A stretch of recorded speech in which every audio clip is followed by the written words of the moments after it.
बिस्मिल्लाहिर्रहमानिर्रहीम। तो आज की वीडियो में सॉल्व करने जा रहे हैं फिजिक्स 11 चैप्टर 11 इलेक्ट्रिसिटी। चैप्टर का नाम है multiple choice questions natural foundation. तो पहला जो एमसीक्यू तुम्हारे पास है, on which of the following factor the drift velocity does not depend. तो उसके लिए पहले ड्रिफ्ट वेलोसिटी का फार्मूला लिख देते हैं। ड्रिफ्ट वेलोसिटी का फार्मूला होता है v = I over n AE। I current है, इसकी जगह हम लिख सकते हैं v over r। r जब नीचे जाएगा, r रेजिस्टेंस है, उसकी जगह हम लिख सकते हैं रो l over a। दोनों ये आपस में कैंसिल हो जाएंगे, एंड में मतलब रह जाएगा v over रो l n e। ठीक है, यहाँ पे आप इस फार्मूला में देख सकते हैं कि कहीं पे भी क्रॉस सेक्शन ऑफ वायर मौजूद नहीं है, कहीं पे भी ए मौजूद नहीं है। ठीक है, इसका ये मतलब हो गया कि ड्रिफ्ट वेलोसिटी जो है क्रॉस सेक्शन ऑफ वायर पे डिपेंड नहीं करती। तो इससे एमसीक्यू का आंसर हो जाएगा बी, जो कि the cross section of wire. तो अब बहुत से स्टूडेंट ये सवाल करेंगे कि सर जब हमने पहले फार्मूला लिखा था जो कि था v = I over n AE, उसके अंदर ए मौजूद था, उस लिहाज से तो ड्रिफ्ट वेलोसिटी एरिया पे डिपेंड कर रही थी। ठीक है, तो हम ये क्यों नहीं कहते कि ड्रिफ्ट वेलोसिटी जो है इनवर्सली प्रोपोर्शनल है एरिया के।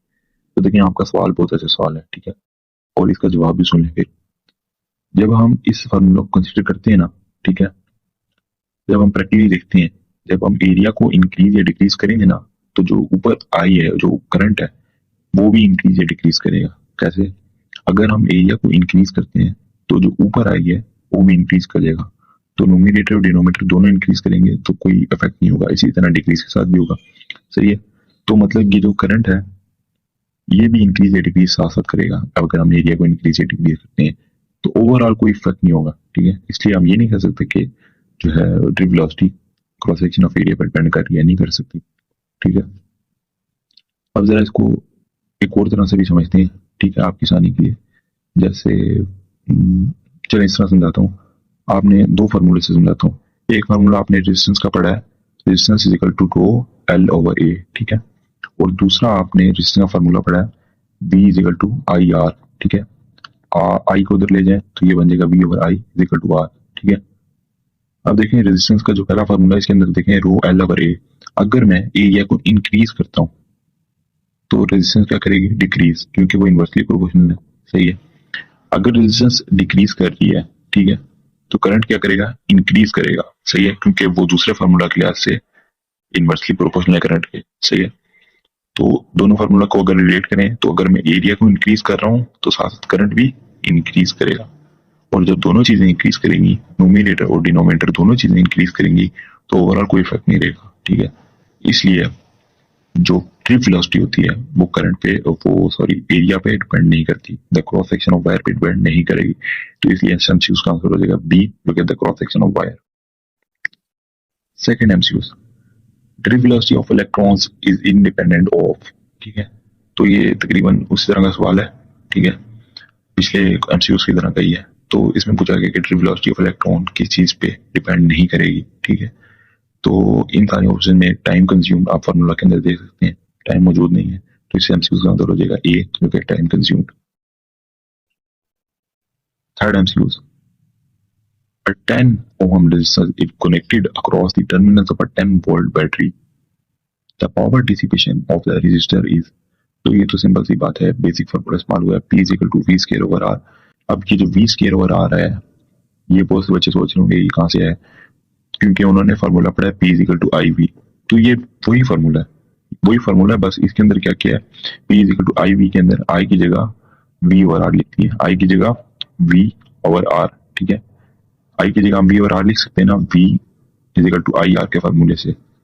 तो जब हम I की जगह V और R लिखेंगे तो ये बन जाएगा V स्क्वायर ओवर R। ठीक है, तो ये वही फार्मूला है, बस इसको थोड़ा चेंज कर दिया गया, मॉडिफाई कर दिया गया। तो इस एमसीक्यू का आंसर हो जाएगा D, जो कि 10 volt. Fourth MCQ, a heavy duty refrigerator uses about 1000 what. तो 1000 वॉट गिवन है, तो समझ जाइए पावर का यूनिट है। तो पावर गिवन है, if it is allowed to run continuously for 10 hours daily, how many kilowatt hours of energy does it consume in 10 days? ठीक है, तो एनर्जी फाइंड करनी है, और जो है इसके लिए फार्मूला होता है एनर्जी इन किलोवाट आवर। इसके लिए फार्मूला होता है energy in kilowatt hour is equal to power in watts multiply by total time in hours divided by 1000। यहाँ पे सॉरी 100 लिखा है, ये एक्चुअली 1000 है। तो पावर हमें वॉट्स में गिवन है, टोटल टाइम आवर्स में निकालना है। 10 हमें पहले से पता है कि 10 आवर्स डेली चलता है और 10 दिनों के लिए चलेगा, तो ऑब्वियसली 10 इंटू 10 हो जाएगा। तो energy in kilowatt hour is equal to 1000 into 10 into 10 divided by 1000, तो फाइनल आंसर आ जाएगा 100 किलोवाट आवर। तो इस एमसीक्यू का आंसर हो जाएगा ए जो कि है 100 kilowatt hour. Fifth MCQ, what will be the value of EMF if 3 ampere current within 5 minutes perform work about 900 jobs. तो यहाँ पे बेसिकली हमने ईएमएफ निकालना है, ठीक है। ईएमएफ निकालने के लिए जब भी कोई न्यूमेरिकल आए ना, आप पहले देखें कि ये फाइंड क्या करना है, ठीक है। जैसे यहाँ पे ईएमएफ फाइंड करना है, फिर ईएमएफ का फार्मूला लिख लें। ईएमएफ का फार्मूला होता है E is equal to work per unit charge, ठीक है। अब देखें कि यहाँ पे वर्क और चार्ज हमें चाहिए। अब देखें इसमें से कौन सी क्वांटिटी गिवन है, कौन सी क्वांटिटी नहीं गिवन। जैसे यहाँ पे वर्क गिवन है और जो चार्ज है वो हमें डायरेक्टली गिवन नहीं है, ठीक है। अब जो चीज गिवन नहीं है उसको निकालने के लिए सोचें कि इसको कैसे निकाला जा सकता है। जैसे चार्ज की जगह मैं लिख सकता हूँ I into T, current into time. Current भी गिवन है, टाइम भी गिवन है, चार्ज फाइंड हो गया, और उसको अपने जो फार्मूला है उसके अंदर पुट करेंगे तो सारा बेसिक जो है कैलकुलेशन करेंगे, तो एंड में आंसर आ जाएगा EMF is equal to 1 volt. तो इसलिए जब भी कोई न्यूमेरिकल है ना, पहले जो फाइनल प्रोडक्ट है ना, जो फाइनल चीज फाइंड करनी है, ठीक है, उसके लिए फार्मूला लिख लें। फिर देखें कि कौन सी चीज गिवन है और कौन सी चीज नहीं गिवन। जो चीज नहीं गिवन उसको आप कैसे फाइंड कर सकते हैं। तो इस तरह आप न्यूमेरिकल सॉल्व करने में आपको आसानी हो जाएगी, ठीक है। 6 MCQs, which of the following electrical devices help us to measure the accurate value of EMF? तो पूछा गया कि कौन सी डिवाइसेस ऐसी हैं, ये 4 डिवाइसेस गिवन है जो हमें एक्यूरेटली ईएमएफ फाइंड करने में हेल्प करती हैं। एक्यूरेटली को वर्ड देख लेंगे, एक्यूरेटली वर्ड इंपॉर्टेंट है। किस लिए? क्योंकि देखें ये जो वोल्ट मीटर है ना, ये भी ईएमएफ फाइंड करता है, और पोटेंशियो मीटर है ये भी ईएमएफ फाइंड करता है। दोनों डिवाइसेस से आप ईएमएफ फाइंड कर सकते हैं, लेकिन एक्यूरेट कैसे फाइंड करेंगे? पोटेंशियल मीटर से। उसकी वजह क्या है? देखिए जो वोल्ट मीटर होता है ना, जब हम उसको कनेक्ट करते हैं ना, तो कुछ करंट जो है वो विड्रॉ भी कर लेता है, कुछ पावर का लॉस भी होता है। इसलिए आप एक्यूरेट ईएमएफ नहीं उससे फाइंड कर सकते। एक्यूरेट ईएमएफ सिर्फ पोटेंशियोमीटर ही फाइंड करता है, ठीक है, जो कि नल मेथड इस्तेमाल करेगा। यहाँ पे सी ऑप्शन में देखें तो ये मल्टीमीटर है। मल्टीमीटर क्या होता है? मल्टीमीटर बेसिकली एक ऐसी डिवाइस होती है जिसके अंदर एमीटर भी होता है, वोल्ट मीटर भी होता है, और आई गेस गैल्वेनोमीटर भी होता है। गैल्वेनोमीटर मुझे कंफर्म नहीं है, लेकिन ऐसी डिवाइस होती है जिसके अंदर 2-3 चीजें होती हैं। तो ये भी आपने इस्तेमाल कर सकते हैं। मीटर ब्रिज रेजिस्टेंस के लिए इस्तेमाल किया जाता है, तो रेजिस्टेंस तो हमने फाइंड करनी नहीं, हमने ईएमएफ फाइंड करना है। तो इस एमसीक्यू का आंसर हो जाएगा डी, जो कि पोटेंशियोमीटर, क्योंकि ईएमएफ आप दोनों से फाइंड कर सकते हैं, वोल्ट मीटर से भी फाइंड कर सकते हैं, पोटेंशियोमीटर से भी। लेकिन जब मैं बात करूँ एक्यूरेट की, वो सिर्फ पोटेंशियोमीटर से फाइंड होता है, ठीक है। 7th MCQ, the unit of dynamic charges. तो पूछा गया कि डायनेमिक चार्ज का यूनिट क्या होता है, ठीक है, वो आपके पास होगा सी, जो कि एम्पियर। तो अब बहुत से स्टूडेंट कहेंगे कि चार्ज का यूनिट तो हमने कूलम पढ़ा है। तो देखिए यहाँ पे डायनेमिक चार्ज लिखा है। जब चार्ज किसी जगह पे रुका होता है उसको स्टैटिक बोलते हैं, ठीक है, और जब मूव कर रहा होगा उसको डायनेमिक बोलेंगे। जब वो स्टैटिक होगा ना तो उसका यूनिट कूलम होगा, ठीक है, वो एक चार्ज होगा सिर्फ। लेकिन जब वही चार्ज मूव करने लग जाएगा, ठीक है, जैसे इलेक्ट्रॉन, वही जब मूव करने लग जाता है ना तो वो डायनेमिक चार्ज होता है और वो करंट बन जाता है। समझ रहे हैं मेरी बात? ये जो आपके पास करंट होता है ये क्या होता है? फ्लो ऑफ इलेक्ट्रॉन्स ही होता है ना। तो जब चार्ज मूव करने लग जाएगा ना तो वो करंट बन जाएगा। उसको फिर आप कूलम नहीं बोलेंगे, उसको एम्पियर बोलेंगे, ठीक है, क्योंकि वो अब करंट बन चुका है। तो इसलिए इस एमसीक्यू का आंसर हो जाएगा सी, जो कि ampere. 8th MCQ, the resistance of a steel wire of a particular length and thickness is 100 ohm. If the length and the diameter of the wire both are doubled, then the resistivity in ohm meter will be. तो देखें जो wire है ना उसकी resistance पहले बताई गई है, और फिर बाद में पूछा गया कि लेंथ और डायमीटर को चेंज कर दें तो रेजिस्टिविटी क्या होगी। तो जो रेजिस्टिविटी होती है कि लेंथ और डायमीटर पे नहीं डिपेंड करती, ये रेजिस्टेंस डिपेंड करती है। रेजिस्टिविटी फिक्स्ड होती है एक मटेरियल के लिए, वो सिर्फ मटेरियल टू मटेरियल वेरी करती है, ठीक है। तो जो भी आप लेंथ ले लें, जो भी डायमीटर ले लें, रेजिस्टिविटी सेम रहती है। और स्टील वायर के लिए जो रेजिस्टिविटी होती है वो है 1 × 10⁻⁷। तो इसलिए इस एमसीक्यू का आंसर हो जाएगा ए, जो कि 1 × 10⁻⁷ ओम मीटर। तो ये जो दो चीजें हैं ना, रेजिस्टेंस और रेजिस्टिविटी, इन दोनों में फर्क समझ लें, ठीक है। इसी तरह जो कंडक्टेंस है और कंडक्टिविटी, इन दोनों में भी फर्क है, ठीक है, ये दोनों में फर्क समझ लें, सही है। तो इन दोनों से कंफ्यूज नहीं होना आपने। जो रेजिस्टेंस होती है वो लेंथ और डायमीटर पे डिपेंड करती है, लेकिन जो रेजिस्टिविटी होती है वो सिर्फ मटेरियल पे डिपेंड करेगी। कॉपर की कोई और रेजिस्टिविटी होगी, स्टील की कोई और रेजिस्टिविटी होगी, वो डिपेंड नहीं करेगी मैं डायमीटर क्या लूँ, एरिया क्या लूँ, ठीक है। तो इस एमसीक्यू का आंसर हो जाएगा ए, जो कि 1 × 10⁻⁷। Ninth MCQ: how much power dissipation will be increased if current passing through the circuit is increased 100%, let keeping the temperature constant? तो देखें दो चीजें हैं, पावर डिसिपेशन और करंट। बोल रही है कि अगर हम करंट को 100% इंक्रीज कर दें किसी वायर में, तो उसकी जो पावर डिसिपेशन होगी वो कितने टाइम इंक्रीज कर जाएगी। अब 100% इंक्रीज करने का क्या मतलब है? 100% इंक्रीज करने का मतलब है कि मैं किसी चीज को डबल कर दूं, ठीक है। जैसे 2 थी, 2 का 100% मैं इंक्रीज कर दूं तो वो 4 हो जाएगी, ठीक है, मतलब डबल करना, सही है। तो अगर जैसे यहाँ पे आई होगा तो वो 2i हो जाएगा, सही है। तो पावर का फार्मूला लिख लेते हैं। पावर का फार्मूला होता है I²R। तो अगर हम इसके अंदर i की जगह 2i डालेंगे तो ये 4i² बन जाएगा, सही है। इंक्रीज अब कितना है, हमने इंक्रीज निकालना है, सही है।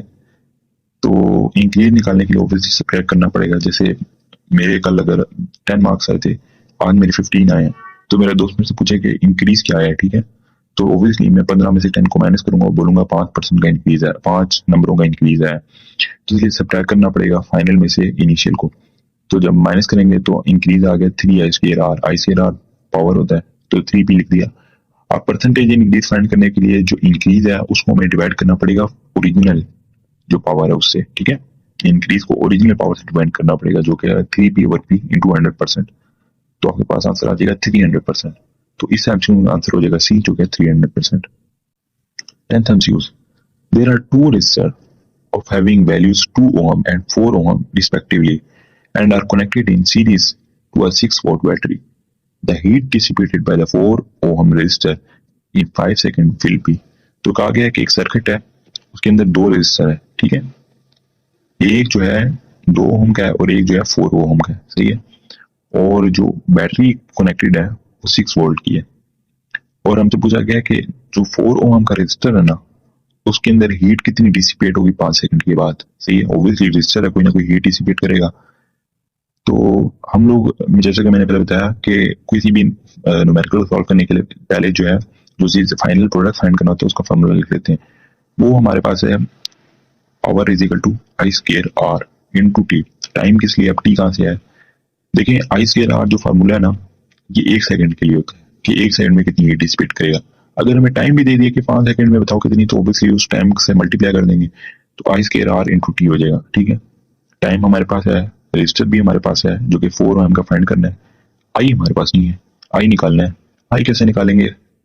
हम लोग आई निकालने के लिए V/R टोटल का फार्मूला इस्तेमाल करेंगे, ठीक है। V/R टोटल, जो रेजिस्टेंस टोटल है उसको इस्तेमाल करेंगे, टोटल रेजिस्टेंस को इस्तेमाल करेंगे। तो टोटल रेजिस्टेंस कैसे निकालेंगे? दोनों जो रेजिस्टर है उनको हम ऐड करेंगे, ठीक है। अब ऐड किस ना करेंगे?